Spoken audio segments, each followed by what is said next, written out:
The GOP's harshly criticized bill to repeal Obamacare to business owners. And most importantly of all, the top priority the President gave us, to work with members of Congress and make sure that the Obamacare nightmare is about to end. All right, joining me right now is Congressman Andy Barr of Kentucky, who was at that event. Good to see you, Congressman. You support the new plan, but you do admit that it's not perfect. So what adjustments do you believe should be made? Well, I think it's a good first start, Frederica, and we were very happy to welcome the Vice President here to Kentucky today to talk about what Republicans and millions of Democrats in this country are united about. And what we're united about is that Obamacare is a failed law, and it's hurting the American people. Right here in Kentucky, even though Kentucky has been cited as an example of Obamacare's success, the truth of the matter is that many Kentuckians have fewer choices. Premiums are skyrocketing. Deductibles are skyrocketing here. People are losing their health insurance plans. And the largest insurer that's headquartered right here in Louisville, Kentucky, Humana, signaled that they are going to pull out of the exchange here in Kentucky. So what we're united about is that we need to keep our promises. Sorry to interrupt, but the argument being made by those who are advocates of the Affordable Care Act say that enrollment is still high. So how can you call it a failure when there are large numbers of people who are still signing up to get it, particularly because they're worried about what may happen right around the corner? Well, you know, expansion of coverage is a good thing, but nominal coverage is not the same thing to access to meaningful health care. For example, many doctors and health care providers are not participating in the expanded Medicaid. And so access to a waiting line is not really access to health care, especially for people with pre-existing conditions and chronic diseases.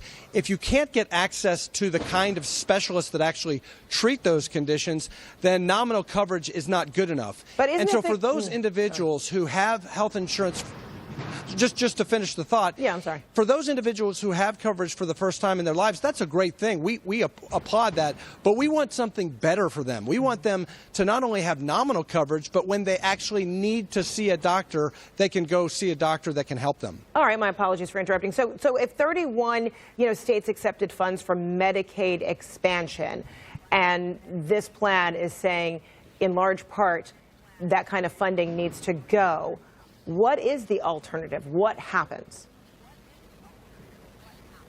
Right. Well, two things. First of all, we're not pulling the rug out from under anyone. This is a smooth and stable transition to a new and better system.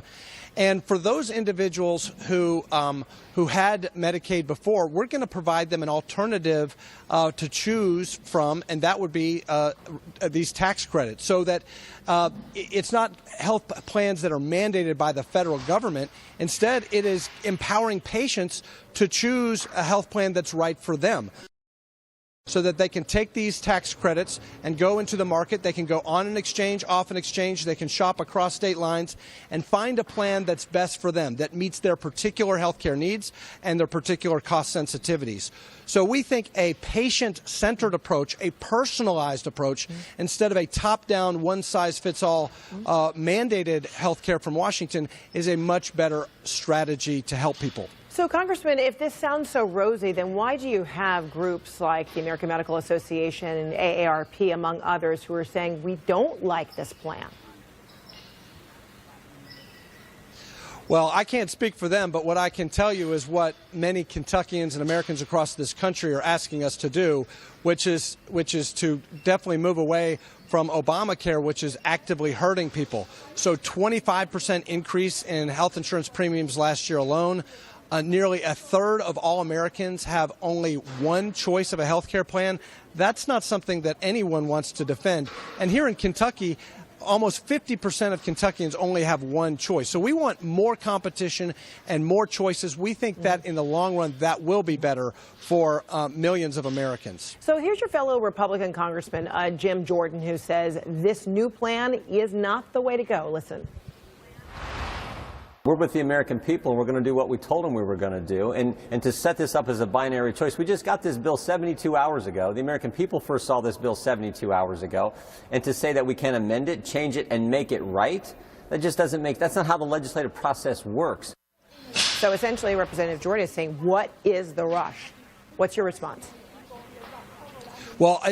Well, just a few months ago, they were saying, what was taking you so long? Now they're saying, what's the rush? Now, look, I agree with Jim. Jim's absolutely right. There should be a process, an orderly process, where an open, regular order process where we can amend and improve the bill. Look, this is the first draft of step one in a three-step process to repeal and replace Obamacare. It's a good first step. It's not perfect. So I agree with my colleagues who say there should be an open process. In fact, I'm working with some of my colleagues on amendments to improve the bill, and I do hope that through the Rules Committee we will be able to offer amendments to improve the legislation. But to suggest that this is Obamacare light, I think is wrong. This is a dramatic improvement over Obamacare. It cuts $1 trillion in Obamacare taxes, such as the medical device tax, the health insurance tax, the Medicare payroll tax. It repeals the individual and employer mandate, which Republicans have been advocating to do for a very, very long time. But some it of expands and doubles the amount there. that you can contribute into an HSA. The cornerstones that make it particularly well, no, I wouldn't popular, say that at all. We're talking about no. I mean, in terms of pre-existing conditions and children up to 26 being able to stay on. I mean, those are cornerstones that have made Affordable Care Act so popular, and those remain. Is your point and the point of other advocates? They will.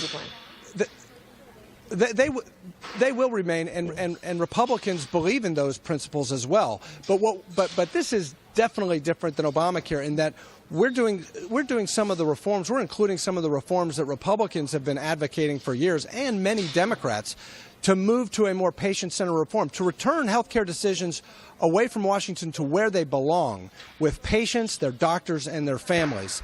And so I just disagree respectfully with anyone who would characterize this as Obamacare light. At the same time, I certainly agree we need to go through a process where we can amend the bill to improve the bill, and that's in stark contrast from the way Obamacare was passed. Remember, you had to pass the bill in order to find out what is in it. That's not the approach we're taking. This is the first of three step-by-step phases, and I do believe that we're going to have the opportunity to amend the bill and improve it. We're going to leave it right there, not because I'm pushing you out the door, but apparently the people there where this event with the Vice President Mike Pence was taking place, they're ready to push you out the door. All right, thanks so much, Congressman Andy Barr. All right.